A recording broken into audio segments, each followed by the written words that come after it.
পীরও খালি না, জঙ্গলও খালি না, পানিও খালি না, মনে রেখে দিন। এগুলো আমার পিতা উপদেশ দিছে আমারে। আমার একটা বই লিখতেছি চলার সাথী, এই বইটার মধ্যে এগুলো আমরা উল্লেখ করছি, আপনি পাবেন। পীরও খালি না মানে কি? তাহলে একজন লোক যদি এরকম জ্বর থাকে, এত বড় মুস থাকে, মুস একজনে ধরে ও ডাইল দা ভাত খায়, অথবা দাঁতের মধ্যে হিদলা পড়ে গেছে, চুরোট টানতে টানতে, গাঁজা টানতে টানতে, এরকম লোকও যদি হয় একজন পিসাব, তার পিছনে 200 লোক ঘুরি। কথা ঠিক কিনা? ওই যে মিরপুরে আমি একজনের দেখছি সালা পিন্দা ঘুরতেছে, তার পিছনে 300 মানুষ ঘুরতেছে। তাই না? তাই তার কি খারাপ করবেন? তার কি আপনি লাঠি পিঠা করবেন? হেও তো মনে হয় যে একজন পিসাব, তাই না? এরকম মেলাই পিসাব আছে, আপনি তারা খারাপ বলেন কেন? কিছু গুণ আছে যা আপনার মধ্যে নাই, আপনি তার সমালোচনা না করে আপনি তার গুণটাকে নিয়ে নেন, আপনি তাই তো আপনার কাজ হয়ে যায়। আপনার তো মধু সংগ্রহ করার কথা, তো মধু সংগ্রহ করতে গেলে কত জায়গায় আপনাকে যাইতে হবে। আপনি সংগ্রহ করেন মধু, আপনি হ্যাঁ মুজ বড় রাখছে কিনা, চুল বড় কিনা, সিমটা হাতে কে, আবার সিগারেট খাই কে, কেমন ধরনের আপনি এই সমালোচনা কে করতে বলছে? আপনি দেখেন তার ভিতরে কোনো গুণ আছে কিনা, এ কথা কি মনে থাকবে?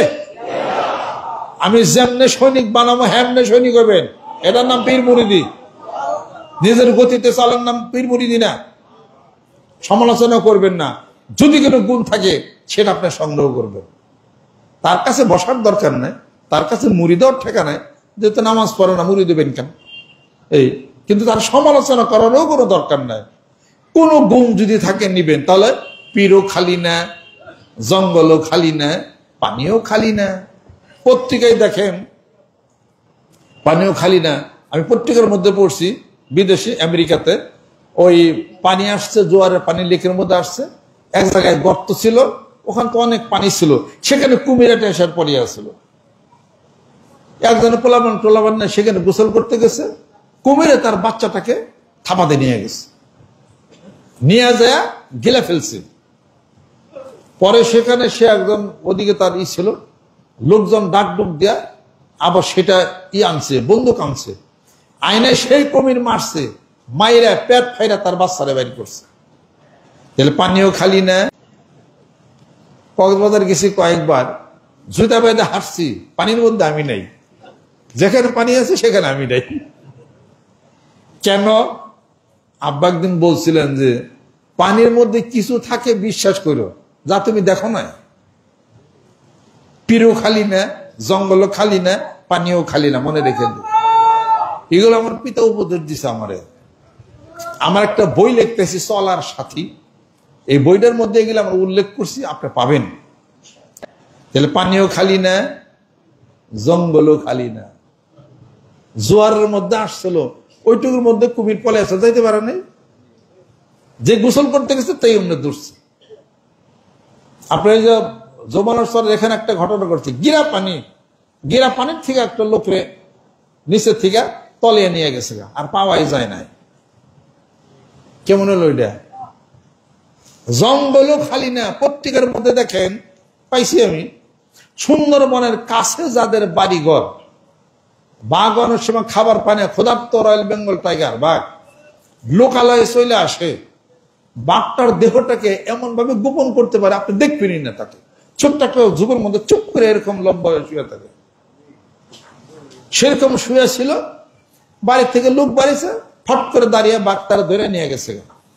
তাহলে জঙ্গলও খালি না, পানিও খালি না, পীরও খালি না। পাইছেন?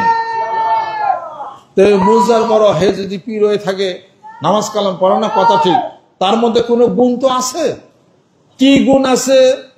সকালে খাইছে, সারাদিন হয়তো খায় নাই, সন্ধ্যার পর একবার খাইছে, একটা গুণ তার আছে, খাওয়ার জন্য আহত করে নাই। আপনি হুজুর খাওয়ার দ্বারা আহত করেন কেন? এই খাওয়ার টাইম হয়ে গেছে, এখনো খাবার দিল না, এরকম মানুষ আমার মনে করছে।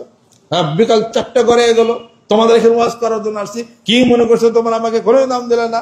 হ্যাঁ, আমি কি কিছু না, খেতে লাগছে আমার বিষয় বৃত্তান্ত। আপনি হুজুর এত চেতেন কেন? আপনার কি হয়েছে? আপনি খালি ফতোয়া দিয়ে পারেন, এরকম উস্তাদ আপনি। এটা শোনেন, তাহলে ওই সালা পিন্দিনা ওই পিসাব ও সারাদিন খালি কে না খেলো, ওর কোনো হিসাব নাই, খায় কিছু খাইলো, একটা পাউরুটি খেলো, একটা রুটি খেলো, ওইভাবে ওর চলে যায়। ওর নামে তো কেস নাই, আপনার তো ভালো না, আপনার নামে কেস কেন? আপনার নামে কেস কেন? ও চুপচাপ থাকি দেন, ধ্যান খেলে সাধনা করে, কোরআন সুন্নাহর বাইরেও করতে পারে, সেটা জানি না আমি, কিন্তু গুণতি কিছু আছে, তালাশ করলে কিছু গুণ পাওয়া যাবে। কথা ঠিক কিনা? তাহলে পীরও খালি না, মনে রাখিস, জঙ্গলও খালি না। আর একটা পীর যদি অবৈধ যদিও, তাও কিছু জাদু মন্ত্র কিছু একটা হিকছে, কিছু একটা পারে, কমপক্ষে 7 দিন তো তুই অসুস্থ থাকবি, সেই কাম তোরা হাইরা দিব, বুঝিস? কথা ঠিক কিরকম? আরে কোরআন শোনার বাইরে, আরে টুটকা জাদু মাদু যা কিছু আছে, এটা কোরআন শোনার বাইরে তুই এটা, ও তো কোরআন শোনার তো জ্ঞানী নেই, তুই মানি নেই, কথা ঠিক আছে কিনা? খারাপ হলেও তো কিছু আছে পিসাবের ভিতরে, আছে কিনা কন? তারা তো কাইজা বাজার ঠেকাটা কি আছে তোমার সাথে? এত ফজির এরা কি জানে? তার সাথে কাইজা বাজারে তোমার দরকার কি আছে? তার ভিতরে কিছু ভালো থাকলে সেটা গ্রহণ করো, আর নিজে যে অনেক কিছু পারো এটা বড়াই করে না। তোমার যাইয়া বাদল হাই রে, তোর পিছের ব দিয়া পারে না, ওর সে সুরা কেরাত কর। তুমি কি দাউদ আলাইহিস সালাম বেশি সুরা কেরাত পারো না? তুমি না, যিনি কোরআন নাযিল করেছে তার থেকে বেশি কেরাত তুমি পারো, রাসূল থেকে কেরাত বেশি পারো তুমি। তাহলে কিসের এতে কেরাতের বড়াই করো? কে হাদিসির করো তুমি? তুমি আল্লামা ইবনে হাজার আসকালানী রহমাতুল্লাহ হাফেজে দুনিয়া, তার মতো তো তুমি হইতে পারো নাই। তাহলে এত কি বড়াই তুমি করো? তুমি এত বড়াই করো, তুমি বউ আমার লগে, এই বউ আমার লগে বউ, আমি তো মানুষই না, তুই আমার লগে বই আগে, কতটা ওষুধের নাম কই আর এমন ওষুধের নাম কম, তোর বাপ দাদার 14 গোষ্ঠী তালাশ করে পাবি না। এই চালা ডিকাস ডেমিয়ান অফ দ্য পিল, এই বাড়ি কর দা, তুই তো আমার লগে পারবি না। এত বলো পারো, এত বলো জ্ঞান বুদ্ধি তোমার মেলায় কিছু, তোমার অনেক কিছু, তোমার তুমি বলো আরো অনেক বলে নেতাই নেতা বহ, কত নম্বরের নেতা হয়েছে বহ তুমি, কে রাজনীতি বুঝো তুমি? ওষুধের নামে তো আল্লাহর ইমাল শোন আনো, বাংলাদেশের কোন ডাক্তারে পারে আন্নদান দেহ? এই জানা ওষুধে তাই তো টাকাতে কিনবার পারো না, ওয়াটার বরেজ কম্পাউন্ড এগিয়ে নিতে পারো না, সেরিটেড এ নিতে পারো না, ইউনিকন্টেড এ নিতে পারো না, অ্যামিলিফাইন এ নিতে পারো না, ইওফাইলিন পারো কি? অ্যামলিফাইলিন আর রিটার্ন একটা, আর ইওফাইলিন একটা, শ্বাস হাঁপানোর জন্য, এটা ওষুধ করে দিলাম। এগুলো কত ওষুধ, তাই তো পারো। আমার নামে তো তুমি পারো না, আমি তো ছোট মানুষ, মানুষই না আমি, তাই তো পারো না। এটা আর মেলাই বলো পারে, হ্যাঁ রে পারো মেলা রে। আল্লাহ বলছেন আমা উতিতু মিনাল ইলমি ইল্লা কালিলা, এই জ্ঞানের দাবি যারা করো অল্প একটু দিছি, তাইতে অবস্থা। যত ইলম যা জ্ঞান সব কিছু আমার রাসূলকে জিবরাইল ফেরেশতার মাধ্যমে শক্ত সদর করিয়া স্বর্ণের সেই বাটির মধ্যে ভিতর দিয়ে প্লাস্টার করে দিছি।